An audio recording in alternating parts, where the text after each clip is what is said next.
ठंड का अभिशाप भाग 1। सर्दी की रात। पहाड़ों पर बर्फ की चादर बिछी हुई थी और ठंडी हवाएं हर चीज को जमा देने पर आमादा थी। गांव के लोग जल्दी जल्दी अपने घरों में दुबक जाते थे, लेकिन हिमगिरी गांव में एक ऐसा शख्स था जो इस ठंड से डरता नहीं था, बल्कि मानो वह इसी का अभ्यस्त हो चुका था। उसका नाम था रघु, गांव का सबसे बूढ़ा और अनुभवी आदमी। सफेद बाल, झुर्रियों से भरा चेहरा, लेकिन आंखों में अब भी जीवन की चिंगारी थी। वह गांव के बच्चों और युवाओं को रात में आग के पास बैठाकर कहानियां सुनाया करता था। उसकी कहानियां रहस्य और रोमांच से भरी होती और बच्चे बड़े ध्यान से सुना करते। उस रात भी गांव के लोग अलाव के चारों ओर बैठे थे जब रघु काका ने अपनी भारी आवाज में कहना शुरू किया, आज मैं तुम्हें एक ऐसी कहानी सुनाने जा रहा हूं जो इस गांव के इतिहास में गहरे दबी हुई है। यह कहानी उस ठंड के अभिशाप की है जो सदियों से इस गांव पर मंडरा रहा है। आग की लपटों में हल्की चिंगारियां उठीं और सब लोग ध्यान से उनकी बात सुनने लगे। बर्फ में दबी एक दास्तान बहुत साल पहले की बात है। हिमगिरी गांव उतना बर्फ से ढका नहीं था जितना आज है। तब यहां के लोग सुखी और संपन्न जीवन व्यतीत करते थे। खेतों में अनाज लहलहाते थे, पशु भी स्वस्थ थे और लोग आपस में प्रेम से रहते थे।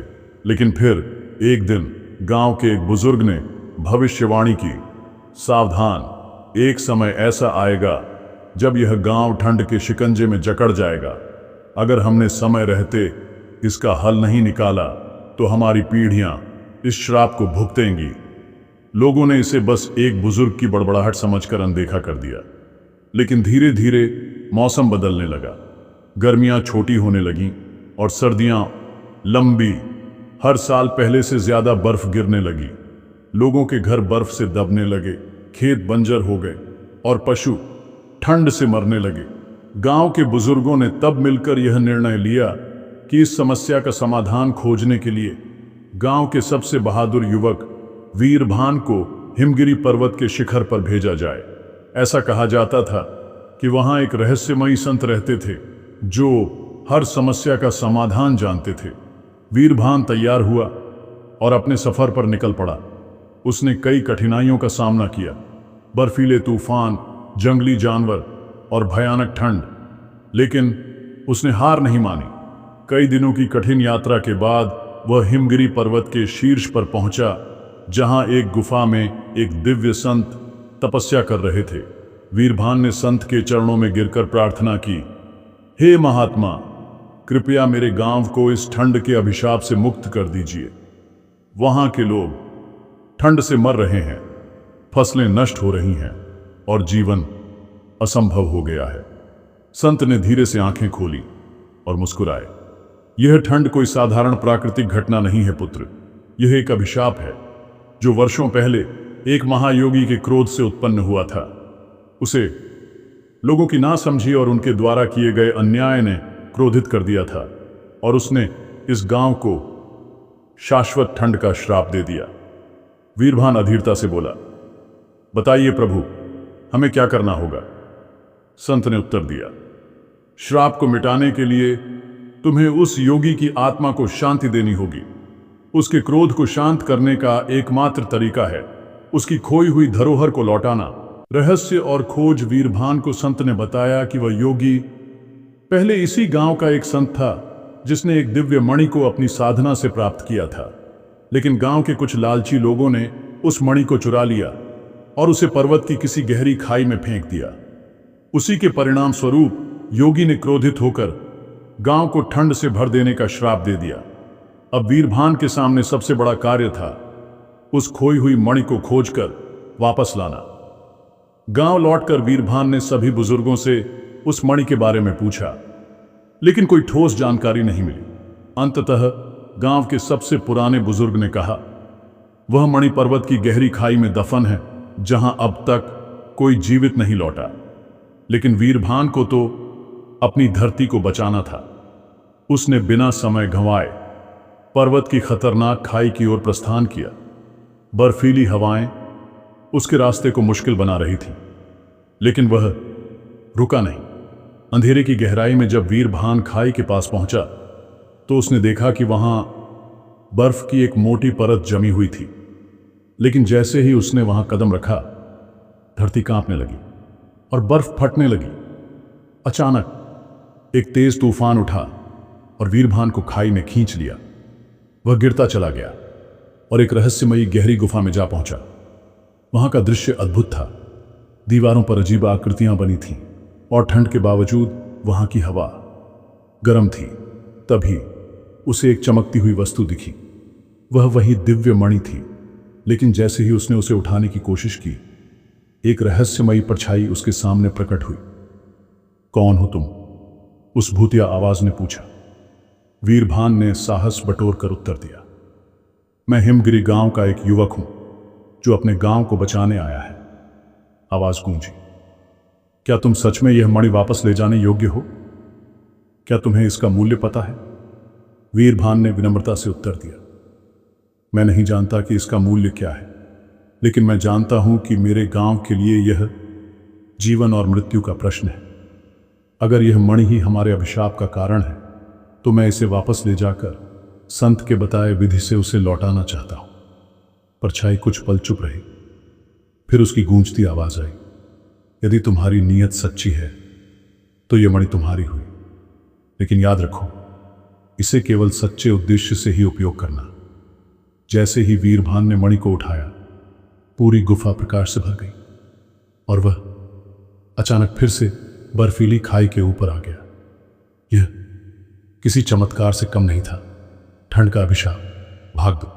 अभिशप्त छाया वीरभान के हाथों में चमचमाती हुई मणि थी। उसकी रोशनी इतनी तीव्र थी कि आसपास की बर्फ पर सुनहरी चमक आ गई। लेकिन जैसे ही उसने मणि को अपनी मुट्ठी में बंद किया, ठंड अचानक और भी तेज हो गई। ऐसा लगा मानो बर्फीली हवाएं उसका रास्ता रोकने की कोशिश कर रही हों। अब बस यह मणि गांव को बचाने के लिए है, कोई भी शक्ति मुझे रोक नहीं सकती, वीरभान ने अपने मन में ठान लिया। लेकिन तभी एक अजीब घटना घटी। बर्फीली खाई के ऊपर अचानक धुंध फैलने लगी। वीरभान को महसूस हुआ कि उसकी परछाई असामान्य रूप से बड़ी होती जा रही है और फिर वह परछाई धीरे धीरे आकार लेने लगी, एक इंसानी आकार। वह कोई साधारण छाया नहीं थी, वह जीवंत थी। उसकी आंखें जलती हुई अग्नि जैसी चमक रही थीं। उसकी भुजाएं हवा में लहराती थीं, मानो वह वीरभान को जकड़ना चाहती हो। ठहरो, वह गूंजती आवाज आई। वीरभान ने तेजी से पीछे मुड़कर देखा। वह परछाई अब पूरी तरह से एक व्यक्ति के रूप में बदल चुकी थी। लंबी कदकाठी, काले कपड़े और एक धुंधली आकृति। कौन हो तुम? वीरभान ने साहस बटोरते हुए पूछा।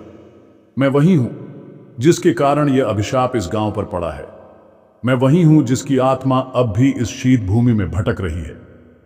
वीरभान को एहसास हुआ कि यह वही योगी की आत्मा थी जिसका क्रोध गांव पर ठंड के अभिशाप के रूप में उतरा था। तुम यहां क्यों आए हो? योगी की आत्मा ने पूछा। मैं तुम्हारी खोई हुई मणि लौटाने आया हूं ताकि तुम्हारा क्रोध शांत हो और हमारा गांव ठंड के इस श्राप से मुक्त हो सके, वीरभान ने जवाब दिया। परछाई कुछ पल के लिए मौन रही, फिर उसने धीरे से कहा, क्या तुम्हें सच में लगता है कि केवल यह मणि लौटाने से मेरा क्रोध शांत हो जाएगा? वीरभान चौंक गया। उसने संत की कही बातों पर भरोसा किया था, लेकिन अब ऐसा लग रहा था कि यह मामला उससे कहीं अधिक जटिल है। गुजरे समय का रहस्य योगी की आत्मा ने धीरे धीरे कहना शुरू किया। मेरा नाम कायनाथ था। मैं इस गांव का सबसे निष्ठावान संत था। मैंने इस मणि को अपनी वर्षों की तपस्या से प्राप्त किया था। यह मणि केवल एक पत्थर नहीं, बल्कि एक दिव्य शक्ति थी जो गांव की रक्षा कर सकती थी, इसे समृद्ध बना सकती थी। लेकिन लोगों ने मेरे विश्वास को तोड़ दिया। उन्होंने लालच में आकर इसे मुझसे छीन लिया और मुझे धोखा दिया। क्या वे गांव वाले तुम्हारे ही लोग थे? वीरभान ने सहमे हुए पूछा। योगी की आंखों में एक अजीब चमक थी। हां, वे वही लोग थे जिनकी भलाई के लिए मैं वर्षों तपस्या करता रहा, लेकिन उनकी स्वार्थी प्रवृत्ति ने उन्हें अंधा कर दिया। उन्होंने मेरी मणि चुराकर इसे पर्वत की खाई में फेंक दिया और मुझे गांव से निकाल दिया। ठंड की रात में मैं भूखा प्यासा इस पर्वत की ऊंचाइयों पर भटकता रहा और अंततः इसी बर्फ में मेरा शरीर जम गया। लेकिन मेरी आत्मा अब भी यहां अटकी हुई है, अपने न्याय की प्रतीक्षा में। वीरभान की रीढ़ में ठंडक दौड़ गई। वह जानता था कि गांव के पूर्वजों ने गलत किया था, लेकिन क्या वह उस पाप के लिए उत्तरदायी था? तो अब क्या चाहते हो? वीरभान ने धीरे से पूछा। शर्तों का सौदा, योगी की आत्मा ने गंभीर स्वर में कहा। मैं तुम्हें यह मणि ले जाने दूंगा, लेकिन एक शर्त पर। तुम्हें उन धोखेबाजों के वंशजों को खोजकर उनके पापों की सजा देनी होगी। जब तक वे अपने पूर्वजों के किए पापों को स्वीकार नहीं करते और प्रायश्चित नहीं करते, तब तक यह अभिशाप नहीं टूटेगा। वीरभान के सामने एक कठिन चुनौती थी। गांव के लोग तो इस सत्य से अनजान थे। वह कैसे उन्हें मनाएगा कि उनके पूर्वजों ने यह अपराध किया था? लेकिन वह जानता था कि अगर वह असफल हुआ तो गांव हमेशा के लिए इस ठंड के श्राप में कैद रहेगा। गांव की ओर वापसी, वीरभान ने मणि को अपनी कमर में बांधा और वापस गांव की ओर बढ़ा। सफर कठिन था, लेकिन अब उसके पास एक मिशन था। गांव पहुंचते ही लोग उसे देखकर खुश हो गए। देखो, वीरभान लौट आया। लेकिन वीरभान की आंखों में खुशी की जगह गंभीरता थी। उसने गांव के मुखिया को सारी सच्चाई बताई। कुछ लोगों ने इस पर विश्वास कर लिया, लेकिन कुछ ने विरोध किया। यह असंभव है, हमारे पूर्वज कभी ऐसा अपराध नहीं कर सकते थे। वीरभान जानता था कि इस सच को साबित करने के लिए उसे कुछ प्रमाण चाहिए। सच की खोज वीरभान गांव के सबसे पुराने ग्रंथों को खंगालने लगा। वह जानता था कि कहीं न कहीं इस धोखे की सच्चाई लिखी होगी। आखिरकार उसे गांव की एक प्राचीन किताब मिली, जिसमें इस घटना का उल्लेख था। सन 1200 में कुछ लालची पुरुषों ने संत कायनात की अमूल्य मणि चुरा ली और उन्हें गांव से निष्कासित कर दिया। वीरभान ने गांव के लोगों को वह ग्रंथ दिखाया। मुखिया और अन्य बुजुर्गों के चेहरे पर पछतावे की छाया आ गई। हमारे पूर्वजों ने यह अपराध किया था और अब हमें इसका प्रायश्चित करना होगा, मुखिया ने कहा।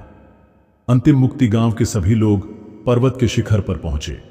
उन्होंने एक पवित्र यज्ञ किया और योगी की आत्मा से क्षमा मांगी। धीरे धीरे ठंड की तीव्रता कम होने लगी। हवाएं अब भी चल रही थीं, लेकिन उनमें अब क्रोध नहीं, बल्कि शांति थी। आसमान में बादल हटने लगे और पहली बार सूरज की किरणें गांव की बर्फीली धरती पर पड़ी। योगी की आत्मा मुस्कुराई और धीरे धीरे धुंध में विलीन हो गई। अंत या एक नई शुरुआत। गांव अब अभिशाप से मुक्त हो चुका था, लेकिन यह कहानी यहीं समाप्त नहीं होती। वीरभान जानता था कि इस मणि में अभी भी अपार शक्ति थी। क्या इस शक्ति को संरक्षित रखना चाहिए या इसे नष्ट कर देना चाहिए, ताकि फिर कभी कोई इसका दुरुपयोग न करे? ठंड का अभिशाप भाग 3। आखिरी रहस्य। गांव में शांति लौट आई थी। वर्षों बाद सूर्य की गर्मी ने बर्फ को पिघलाना शुरू कर दिया था। लोगों के चेहरे पर राहत की चमक थी, लेकिन वीरभान की आंखों में बेचैनी थी। योगी की आत्मा चली गई थी। अभिशाप खत्म हो गया था, लेकिन फिर भी वीरभान को कुछ अधूरा सा महसूस हो रहा था। वह मणि अब भी उसके पास थी, एक रहस्यमयी शक्ति जो गांव की तकदीर बदल सकती थी।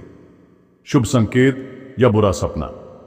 उस रात वीरभान को गहरी नींद नहीं आई। आधी रात को अचानक उसकी आंखें खुली। कमरा हल्की नीली रोशनी से भर गया था।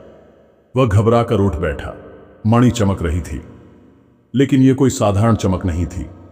इसकी रोशनी से दीवारों पर अजीब आकृतियां उभरने लगी। ऐसा लगा मानो कोई अदृश्य शक्ति कुछ कहना चाह रही थी। और फिर उसने एक अजीब फुसफुसाहट सुनी। सब कुछ खत्म नहीं हुआ है। वीरभान के शरीर में सिहरन दौड़ गई। यह किसकी आवाज थी? योगी की आत्मा तो मुक्त हो चुकी थी। फिर यह कौन था? गांव की पुरानी गुफा। अगली सुबह वीरभान मुखिया के पास गया और उसने रात की घटना बताई। मुखिया के चेहरे पर गहरी चिंता थी। एक बात बताओ वीरभान, उन्होंने धीमी आवाज में कहा। क्या तुम्हें कभी लगा कि इस अभिशाप की कहानी में कुछ अधूरा था? वीरभान चौंका। अधूरा मतलब? मुखिया ने एक पुरानी किताब निकाली और कहा, कायनात अकेला नहीं था। अभिशप्त भाई मुखिया ने बताया कि गांव की पुरानी कहानियों में उल्लेख है कि योगी कायनाथ का एक भाई था, त्रिलोकनाथ। त्रिलोकनाथ भी एक साधु था, लेकिन उसके इरादे काले थे। जहां कायनाथ अपनी तपस्या से शक्ति प्राप्त कर लोगों की भलाई करना चाहता था, वहीं त्रिलोकनाथ उसी शक्ति का उपयोग अपनी अमरता और नियंत्रण के लिए करना चाहता था। जब गांव वालों ने कायनाथ को धोखा दिया और उसकी मणि छीन ली, तब त्रिलोकनाथ ने इसे अपने लिए एक अवसर के रूप में देखा। मुखिया ने कहा, तो क्या वह भी मर गया? वीरभान ने पूछा। मुखिया ने गहरी सांस ली। मर गया या शायद नहीं। गायब हुए लोग गांव में ठंड का अभिशाप खत्म होने के बावजूद कुछ अजीब घटनाएं हो रही थीं। कुछ लोग रहस्यमयी रूप से गायब होने लगे। पहले एक बूढ़ा लकड़हारा नहीं लौटा, फिर 2 चरवाहे, और फिर गांव का एक किशोर भी लापता हो गया। गांव में दहशत फैलने लगी। लोग फुसफुसाने लगे, क्या सच में अभिशाप खत्म हुआ है? वीरभान को लगा कि यह सब मणि से जुड़ा हुआ है। त्रिलोकनाथ की वापसी वीरभान ने अकेले ही इस रहस्य को सुलझाने की ठानी। वह गांव की सबसे पुरानी गुफा में पहुंचा, जहां कभी संत तपस्या किया करते थे। गुफा में अंधेरा था। केवल उसकी मशाल की रोशनी से दीवारों पर पुरानी लिपियों के निशान दिख रहे थे। और फिर उसने उसे देखा। गुफा के अंदर एक ठंडी चट्टान पर कोई बैठा था, काला चोगा पहने, झुकी हुई कमर और सिर झुका हुआ। लेकिन जैसे ही वीरभान ने एक कदम आगे बढ़ाया, वह आकृति हिली। तुम आ ही गए। आत्मा नहीं, हाड़ मांस का इंसान। वीरभान को लगा कि वह कोई आत्मा होगी, लेकिन जब वह आकृति उठी तो उसने देखा कि वह वास्तव में एक जीवित मनुष्य था। त्रिलोकनाथ, मैं जानता था कि एक दिन कोई आएगा इस मणि को वापस ले जाने, लेकिन यह शक्ति मेरी है। मैं सदियों तक इसका इंतजार कर चुका हूं, उसने गुर्राते हुए कहा। वीरभान ने हैरानी से पूछा, लेकिन तुम जिंदा कैसे हो? कायनाथ तो मर चुका था। त्रिलोकनाथ हंसने लगा। कायनाथ मूर्ख था। उसने अपनी शक्ति दूसरों को देने के लिए तपस्या की थी, लेकिन मैंने अपनी शक्ति को खुद को अमर बनाने के लिए इस्तेमाल किया। वीरभान पीछे हटने लगा। तो क्या तुम ही गांव से लोगों को उठा रहे थे? त्रिलोकनाथ की आंखें लाल हो गईं। हां, और वे ही मेरी अगली बलि बनने वाले हैं, ताकि मैं इस मणि की पूरी शक्ति अपने अंदर समा सकूं। आखिरी लड़ाई वीरभान जानता था कि उसे इस दुष्ट साधु को रोकना होगा, लेकिन त्रिलोकनाथ की शक्ति असाधारण थी। उसने एक हाथ उठाया और अचानक गुफा की दीवारों से बर्फीली लहरें उठने लगी। गुफा की छत हिलने लगी। वीरभान ने तेजी से मणि निकाली और उसे हवा में उठा दिया। मणि की रोशनी त्रिलोकनाथ की आंखों में पड़ी और वह चीखने लगा, नहीं, यह शक्ति मेरी है।